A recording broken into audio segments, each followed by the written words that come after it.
എന്തായാലും ഇപ്പോൾ A3 മണികണ്ഠന്റെ അഭിഭാഷകനാണ് വാദം തുടങ്ങിയിരിക്കുന്നത്. മാർട്ടിന്റെ അഭിഭാഷകൻ കഴിഞ്ഞു.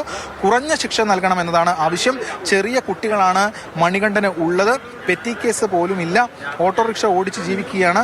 കോടതി കരുണ കാട്ടണം എന്ന വാദഗതികളാണ് ഇപ്പോൾ പ്രധാനമായും മുന്നോട്ട് വച്ചിട്ടുള്ളത്.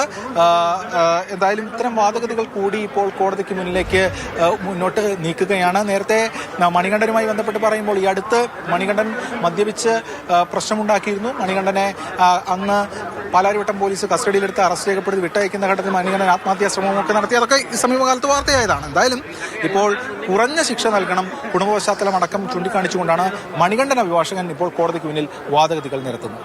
മണികണ്ഠന്റെ വാദം ഇങ്ങനെയാണ്: കുറഞ്ഞ ശിക്ഷ നൽകണം, 2 ചെറിയ കുട്ടികളുണ്ട്, പെറ്റി കേസ് പോലുമില്ല, ഓട്ടോറിക്ഷ ഓടിച്ച് ജീവിക്കുകയാണ്, അതുകൊണ്ട് കോടതി കരുണ കാട്ടണം എന്നുള്ളതാണ് മണികണ്ഠന്റെ വാദം. ഇപ്പോൾ മണികണ്ഠന്റെ അഭിഭാഷകൻ വാദിച്ചുകൊണ്ടിരിക്കുകയാണ്. നേരത്തെ രാഗൻ സൂചിപ്പിച്ചതുപോലെ മണികണ്ഠൻ ഈ അടുത്ത് ഒരു ആത്മഹത്യാ ശ്രമം നടത്തിയിരുന്നു. മദ്യപിച്ച് പോലീസ് പിടിച്ചതിനെ തുടർന്ന് ഉണ്ടായ ചില ഉരസലുകൾ അവിടെ ഉണ്ടായിരുന്നു.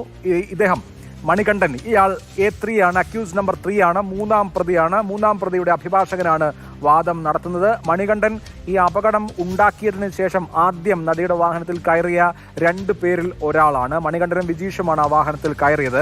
അവർ നടിയെ ഉപദ്രവിച്ചിട്ടില്ല, മറിച്ച് ഈ മാർട്ടിനെ ലക്ഷ്യം വെച്ചാണ് ഞങ്ങൾ വന്നത്, ഇവനെ വിടില്ല എന്ന് നടിയെ പറഞ്ഞ് വിശ്വസിപ്പിച്ച് ഈ ഡ്രൈവറുമായിട്ടാണ് പ്രശ്നം എന്ന് വരുത്തി തീർത്തത് ഇവരാണ്. പിന്നീട് പൾസർ സുനി ഈ കൊടും കുറ്റകൃത്യം നിർവഹിക്കുന്ന സമയത്ത് ഡ്രൈവിംഗ് സീറ്റിൽ എറണാകുളത്തെ സീപോർട്ട് എയർപോർട്ട് റോഡിലൂടെ ഈ വാഹനം സഞ്ചരിക്കുമ്പോൾ ഡ്രൈവിംഗ് സീറ്റിൽ മണികണ്ഠനായിരുന്നു. ആ മണികണ്ഠന്റെ ശിക്ഷാവിധിക്ക് മേലുള്ള വാദം കഴിഞ്ഞിരിക്കുന്നു. അക്യൂസ് നമ്പർ 3 മണികണ്ഠന്റെ അഭിഭാഷകൻ വാദിച്ചത് കുറഞ്ഞ ശിക്ഷ നൽകണം, ചെറിയ കുട്ടികളുണ്ട്, പെറ്റി കേസ് പോലുമില്ല, ഓട്ടോറിക്ഷ ഓടിച്ചാണ് ജീവിക്കുന്നത്, അതുകൊണ്ട് കോടതി കരുണ കാട്ടണം എന്നുള്ളതാണ് അക്യൂസ് നമ്പർ 3 മണികണ്ഠന്റെ അഭിഭാഷകന്റെ വാദം.